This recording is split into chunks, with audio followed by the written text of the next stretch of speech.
Welcome back to the deep dive. You know, we're always looking for shortcuts to understanding the big picture, right? Absolutely, cutting through the noise. Exactly. And today we're diving into something I think really hits home for a lot of us. It's about how great ideas actually become, well, real things, tangible results. Yeah, moving beyond just the brainstorm. Right. Because we've all had those aha moments, haven't we? That spark. But Yeah. then sometimes they just seem to stall out. They don't quite make it across the finish line. Mm-hmm. The execution gap. The execution gap. I like that. So the big question is, what's the secret sauce? What turns that initial inspiration into, consistent high-quality work? Well, that's pretty much the core question a company called Stellapop asked themselves. And their answer is this framework they developed called the loop. Okay, the loop sounds intriguing. It is. They have this great line about it. Inspiration is magical, sure, but execution is where brands grow, campaigns convert, and creative chaos becomes business brilliance. I love that. Creative chaos into business brilliance. Yeah. And the loop isn't just like a checklist. They call it their operating rhythm for how they think, build, and evolve. It's designed, they say, to help them work smart, fast, and with just enough caffeine. Huh. Relatable. So it's their system for actually doing the work consistently well. Exactly. It's how they avoid those fizzle-outs we were talking about. Okay, so that's our mission today then. Let's unpack this loop. We need to get inside its, 4 phases, understand how each part works together to create those results. Sounds like a plan. All right, let's get into it. Okay, so every big idea, every campaign, it starts somewhere, right, with that initial spark. Stellapop calls this first phase think. Mm-hmm. But, thinking is one thing. I've seen so many potentially great ideas just get stuck in that thinking phase. They never quite take off. Is this phase just about letting the creativity run wild? Not quite. It's creative, yes, but it's also surprisingly rigorous. In Think, they really explore that spark from, as they put it, every angle. Every angle. What does that look like in practice? Well, it means asking the so-called dumb questions. The ones everyone's afraid to ask. Exactly. Those often unlock the most important stuff. It also means gathering data, actually interviewing humans, understanding their real needs and digging into insights others ignore. Okay, so it's research heavy from the get-go. Very. Yeah. And crucially, they emphasize documenting everything. Because, and I love this quote, systems love documentation, and so does future you. Future me definitely appreciates documentation. That makes a lot of sense. Prevents reinventing the wheel constantly. Totally. But here's what really stood out to me in their description. Yeah. They say, think is where delegation begins. Oh, interesting. So clarity upfront makes it easier to bring others in. Precisely. If you can clearly nail down the goal, who you're talking to, the competitive landscape, and really importantly, the why, the purpose behind it all, they say it makes it 10x easier to get others involved, aligned, and moving in the right direction. Right. So you're not just handing off a vague idea, you're handing off a well-defined starting point. Exactly. Remove so much ambiguity. So activities here. We're talking creative research, market research, voice of customer work, trend mapping. Inspiration boards, strategy docs. Yep, all of that. Even things like Loom walkthroughs with SOPs, basically video guides showing how specific things should be done. Wow. Okay. That's thorough. It is. Think is essentially research plus insight plus ideas plus delegation-ready clarity. It sets the foundation. Okay, that foundation sounds solid. So once you have that clarity from think, where does the loop go next? It flows naturally to the plan phase. This is, in their words, where strategy struts in. Strategy struts in. I like it. So what's the shift here? We've got the clear idea, the why. What does plan add? Plan is about zooming out. It's taking that clear idea and figuring out how it fits into the bigger picture. Okay, like the business goals. Exactly. They ask questions like, what's the actual business goal here? What does success really look like? How will we measure it? Who owns which piece and by when? And critically, how do we translate these ideas into tangible impact? So this is where the practicalities come in.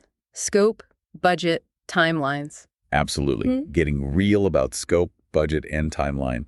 And also identifying potential roadblocks, those variables that matter, so you can tackle them before they become bottlenecks. That makes sense. It's not just making a list, it's anticipating challenges. You said something earlier about this not just being paperwork. Right. They stress that planning isn't paperwork, it's foresight. Foresight. So having this blueprint up front means the team isn't constantly stopping and asking. Wait, what are we doing again? Exactly. It frees up their mental energy, their creative energy, to focus purely on the doing because the roadmap is clear. Okay, I can see how that would make a huge difference. So what kind of outputs come out of planning? You're looking at things like detailed creative briefs, campaign briefs, project timelines with clear milestones, stakeholder alignment meetings, super important, the messaging strategy, targeting logic, production schedules, resource allocation. Got it. It's really locking down the how. Precisely. Plan equals alignment plus visibility plus clarity. Everyone knows the game plan. All right, so we've planned. Now it's time for phase 3, DO, which Stellapop calls. The fun part. We build cool shit. Huh. Love the honesty. And yeah, this is where you finally see things come to life. The design, the development, the launch. It's where the magic happens, supposedly. But, even with the best plan, the doing part can get messy. How do they keep that creative magic you mentioned earlier from turning into, chaos? That's where the structure really kicks in again. They emphasize that while it is creative and dynamic, it's always grounded in the plan. Okay, so the plan isn't just a document you file away, it's an active guide. Absolutely.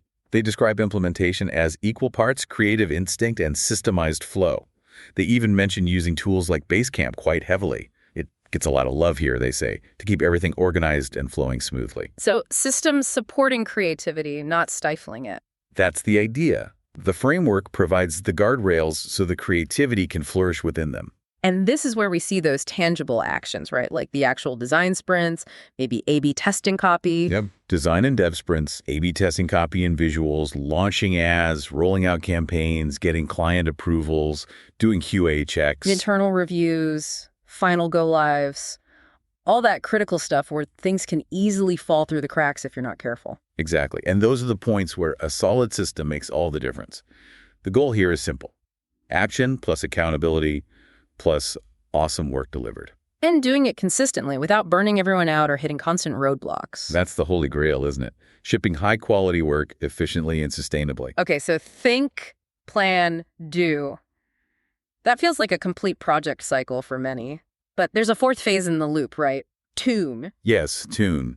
And this one is really interesting. They say they're allergic to rinse and repeat. Allergic to rinse and repeat. I think a lot of teams fall into that trap, don't they? Finish one thing, immediately jump to the next without really stopping to think. It's so common. The pressure is always to move forward. But Stellapop builds in this deliberate pause for reflection. How do they make sure that reflection actually happens and, leads somewhere useful? They get really specific. In Tune, they actively ask what crushed it, what flopped, and why. Owning the failures is key. And what insights can we recycle, repurpose, or rethink for next time? So it's not just a quick how did it go? It's a proper post-mortem almost. A structured one.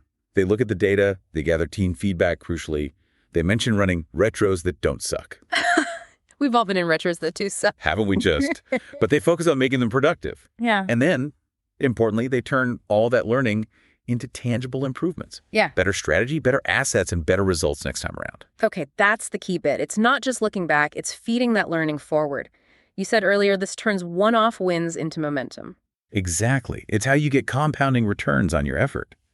Instead of each project being isolated, each one makes the next one smarter, faster, better. It builds organizational learning right into the workflow. Like building a learning engine. That's a great way to put it. So activities here involve metric reviews, dashboards, those effective client and team retrospectives, making actual system upgrades or process fixes based on the feedback, sharing knowledge across the team, and documenting things in playbooks. So updating the SOPs we talked about back in Think. Precisely. It closes the loop. So Tune really means reflection plus iteration plus continuous improvement. Wow. Okay, when you lay it all out, think, plan, do, tune, it creates this really clear cyclical process. It really does sound like it was born out of frustration, like they said, from watching great ideas fizzle out. Yeah, you can feel that practicality behind it. It addresses those common pain points. Lack of clarity, poor alignment, lost momentum. And the result, as they describe it, is being able to move fast without breaking things. Right? And collaborate without chaos. And maybe most importantly, get better as they go, project by project, campaign by campaign, loop by loop. That iterative improvement piece feels huge. It is. They emphasize it's not about achieving perfection on day one. It's about having a system that guarantees you're better every single time. And that consistent improvement, that reliable process, That must be what allows them to tackle all sorts of different projects, right? Whether it's a huge rebrand or a focused ad campaign or improving customer experience. Exactly. The process is consistent, even if the output varies wildly. It's the engine running underneath. So stepping back from Stellapop for a second, what does exploring the loop mean for you listening right now? Yeah, how does this apply beyond just one company's framework? Well, maybe it's worth reflecting on your own work. Do you have a deliberate process, or is it more project to project, maybe a bit chaotic sometimes? And think beyond just the tasks within a single project. Consider that meta process, that underlying loop, whether it's conscious or not, Yeah. that governs how you approach your work overall. That's a really interesting thought. What if you deliberately built in stages like think, plan, do, and especially tune into your regular workflow? Yeah, imagine. How could consciously building in that reflection, that iteration, that continuous improvement change things? Not just improving the output, the specific things you create. But the quality of your learning as you go. Exactly. What could you gain if every single thing you finished actively made you smarter, more effective for the very next thing you start? That compounding effect could be transformative.